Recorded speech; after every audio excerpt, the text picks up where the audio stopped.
नमस्कार साथियों, मैं डॉक्टर दिनेश कुमार पांडे। साथियों, आज नए दिन पर फिर से नए यूनिट के साथ हम आपसे मिलते हैं। जैसा पूर्व के वीडियो में हम लोगों ने मुख्य रूप से जो अध्ययन किया, उसमें सबसे पहले हम लोगों ने अंक की बात किया, अंक यानी डिजिट्स की बात की, फिर संख्या की बात की और उसके बाद दार्शनिक प्रणाली की बात की। और अंकों में हम लोगों ने दो अंकों के मान की बात की, एक स्थानीय मान प्लेस वैल्यू की बात की और दूसरा उसका वास्तविक मान, अंकित मान, शुद्ध मान या जातीय मान, इसके बारे में हम लोगों ने अध्ययन किया। अब हम संख्याओं पर चल रहे हैं। अगला हमारा है कि हम संख्याओं की बात करेंगे आज की वीडियो में। और आज की वीडियो में जब हम बात करेंगे संख्याओं की, तो संख्याएं या नंबर्स की जब हम बात करते हैं तो सबसे पहले जैसे बच्चे को हम आप खुद घर में भी पढ़ाते हैं, घर में सिखाते हैं, तो सबसे पहले बच्चे को काउंटिंग सिखाते हैं, गिनती सिखाते हैं।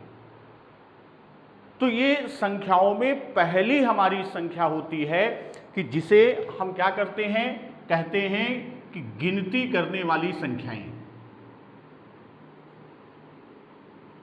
काउंटिंग नंबर्स, गिनती करने वाली संख्याएं। गिनती करने वाली संख्याएं, गिनती हम कहां से प्रारंभ करते हैं? गिनती का प्रारंभ, कोई भी गिनती हम शुरू करते हैं तो कहते हैं 1 2 3 4 5 या 1 2 3 4 5 6 7 8, इस तरह से लेकर हम अनंत या इनफाइनाइट तक जाते हैं। तो गिनती करने वाली संख्याएं हमारी कौन सी हैं? 1 2 3 4 5, और ये जाते जाते कहाँ तक जाती हैं? ये अनंत तक जाती हैं। और यही गिनती करने वाली संख्याओं को ही हम जो प्राकृतिक संख्या का पहला प्रकार होता है संख्याओं का, उसी को हम क्या कहते हैं? उसी को हम प्राकृतिक संख्याएं कहते हैं या इसी को नेचुरल नंबर कहते हैं, प्राकृतिक संख्याएं। तो अब यहाँ प्राकृतिक संख्याओं के समूह की बात हम करें तो प्राकृतिक संख्याओं का समूह क्या है? 1 से प्रारंभ होकर 1 2 3 4 5 6 से होते हुए अनंत तक ये जाती है, और यही समूह हमारा क्या कहलाता है? प्राकृतिक संख्याओं का समूह कहलाता है। अब प्राकृतिक संख्याओं में यदि हम बात करें, अगर हम नंबर लाइन की बात करते हैं, संख्या रेखा की बात करते हैं, मान लीजिए ये हमारा नंबर लाइन है और इसमें हम संख्याओं को प्रदर्शित करते हैं 1 2 3 4 5 6 7, और इस तरह ये बढ़ते बढ़ते अनंत तक जाती है। तो अब यहां हम ये देखते हैं हमारी पहली प्राकृतिक संख्या कौन सी है? 1 है। तो अब सबसे पहली चीज यहां जो सबसे महत्वपूर्ण बात आई कि सबसे पहली प्राकृतिक संख्या यानी सबसे छोटी प्राकृतिक संख्या, अगर कोई पूछता है कि सबसे छोटी प्राकृतिक संख्या कौन सी है, सबसे छोटी प्राकृतिक संख्या, तो सबसे छोटी प्राकृतिक संख्या कौन सी हुई? 1। यहीं से प्रारंभ, गिनती की शुरुआत हम कहां से करते हैं? क्योंकि गिनती करने वाली संख्याएं प्राकृतिक संख्याएं, गिनती का प्रारंभ हम कहां से करते हैं? 1 से करते हैं। तो 1 हमारी क्या हुई? सबसे छोटी प्राकृतिक संख्या।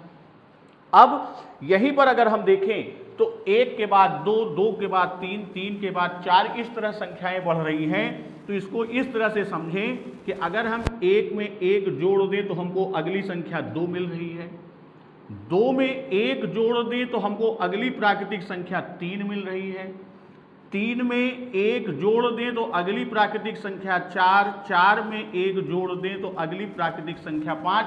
इस तरह 1 जोड़ने पर यानी 2 के बाद 3 आएगा, 3 के बाद 4, 4 के बाद 5, तो यानी सब में 1 जोड़ने पर हमें अगली प्राकृतिक संख्या मिल रही है। और ये क्रम हमारा आगे चलता चला जाएगा, कहाँ तक?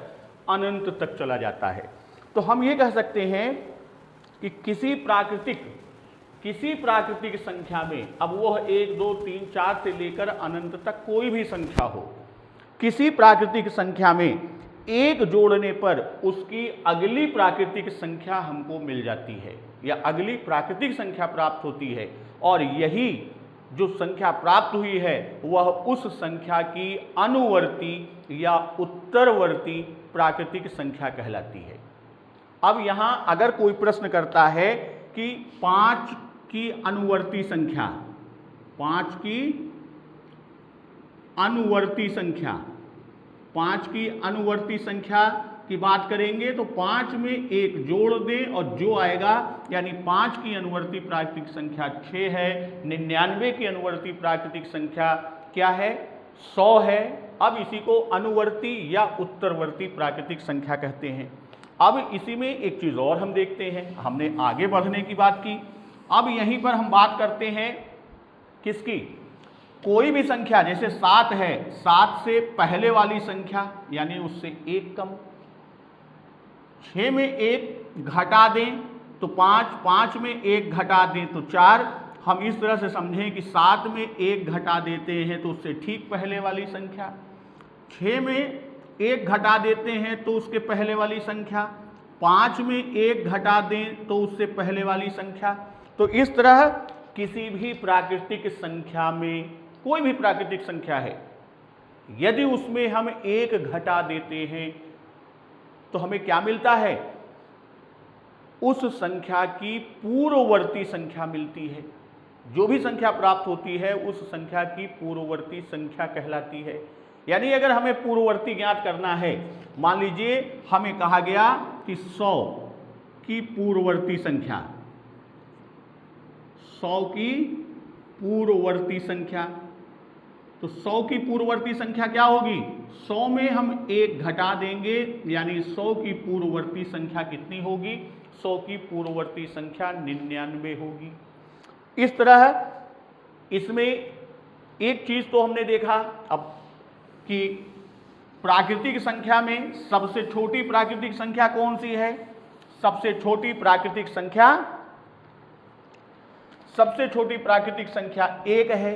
तो अब अगर कहें कि अभी हमने पूर्ववर्ती और अनुवर्ती पढ़ा, तो एक चीज यहां ये ध्यान देने वाली बात है कि 1 की कोई पूर्ववर्ती संख्या नहीं होती, 1 की कोई पूर्ववर्ती संख्या नहीं, पूर्ववर्ती संख्या नहीं बल्कि पूर्ववर्ती प्राकृतिक संख्या, 1 की कोई पूर्ववर्ती प्राकृतिक संख्या नहीं होती।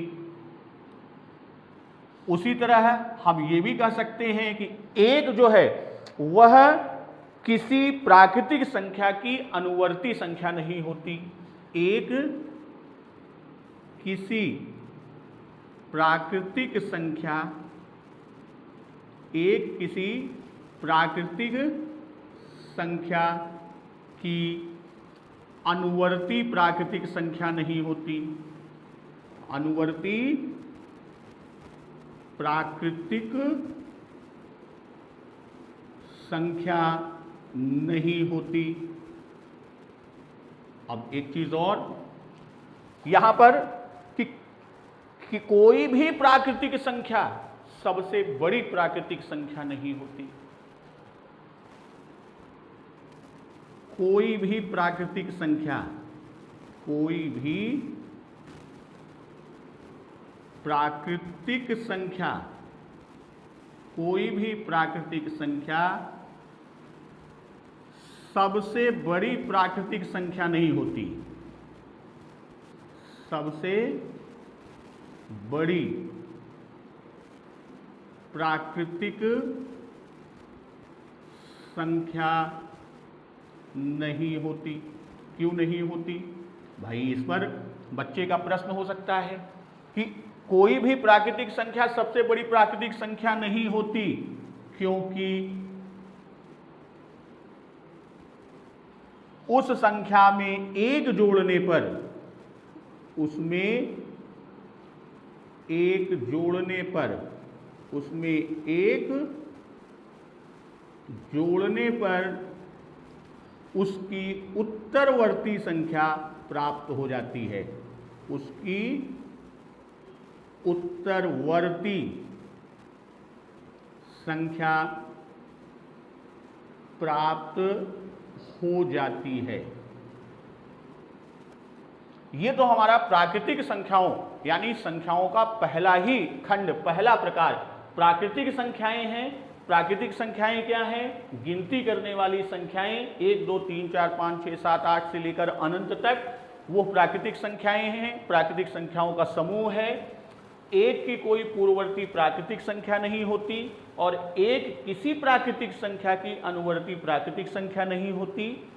कोई भी प्राकृतिक संख्या सबसे बड़ी प्राकृतिक संख्या नहीं होती। क्यों? क्योंकि उसमें एक जोड़ने पर उसकी उत्तरवर्ती संख्या प्राप्त हो जाती है। और एक चीज, एक से ही गिनती शुरू होती है, तो प्राकृतिक संख्या में पहली संख्या एक है, इसलिए सबसे छोटी प्राकृतिक संख्या क्या है? सबसे छोटी प्राकृतिक संख्या एक है। अब यहां प्राकृतिक संख्याओं के समूह, जो हमारी प्राकृतिक संख्याओं का समूह है वह क्या है? एक से लेकर गिनती आप शुरू करिए, 1 2 3 4 5 6 7 8 9 10 11 12, इस तरह आप गिनते जाएंगे और आपका आ जाएगा कहां तक? अनंत तक। अब इसको इस तरह से समझें कि प्राकृतिक संख्याओं का समूह, प्राकृतिक संख्याओं का समूह क्या है? 1 2 3 4 से होते होते अनंत में। अब इन्हीं प्राकृतिक संख्याओं के समूह में शून्य को भी जोड़ दें। शून्य को मिला देने पर, यानी इन संख्याओं के समूह में शून्य को मिला देने पर प्राप्त संख्याओं का समूह, मिला देने पर प्राप्त संख्याओं का समूह। अब इनको मिला देंगे तो जो संख्याएं का समूह प्राप्त होगा वो क्या होगा? शून्य से शुरू होगा। 0 1 2 3 4 से होते होते अनंत तक जाएगी। संख्याओं का समूह क्या हो जाएगा? यह पूर्ण संख्याएं कहलाता है। इसी को हम क्या कहते हैं? पूर्ण संख्याएं कहलाता है।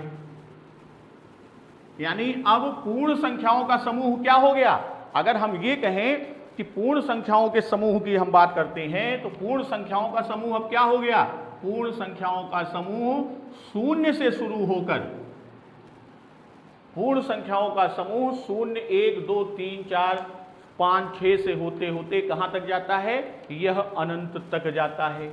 अब हम पूर्ण संख्याओं में बात करते हैं कि पूर्ण संख्याओं की बात हम करते हैं, तो पूर्ण संख्याओं में कि सबसे छोटी पूर्ण संख्या, अब यहां एक हमारा आता है।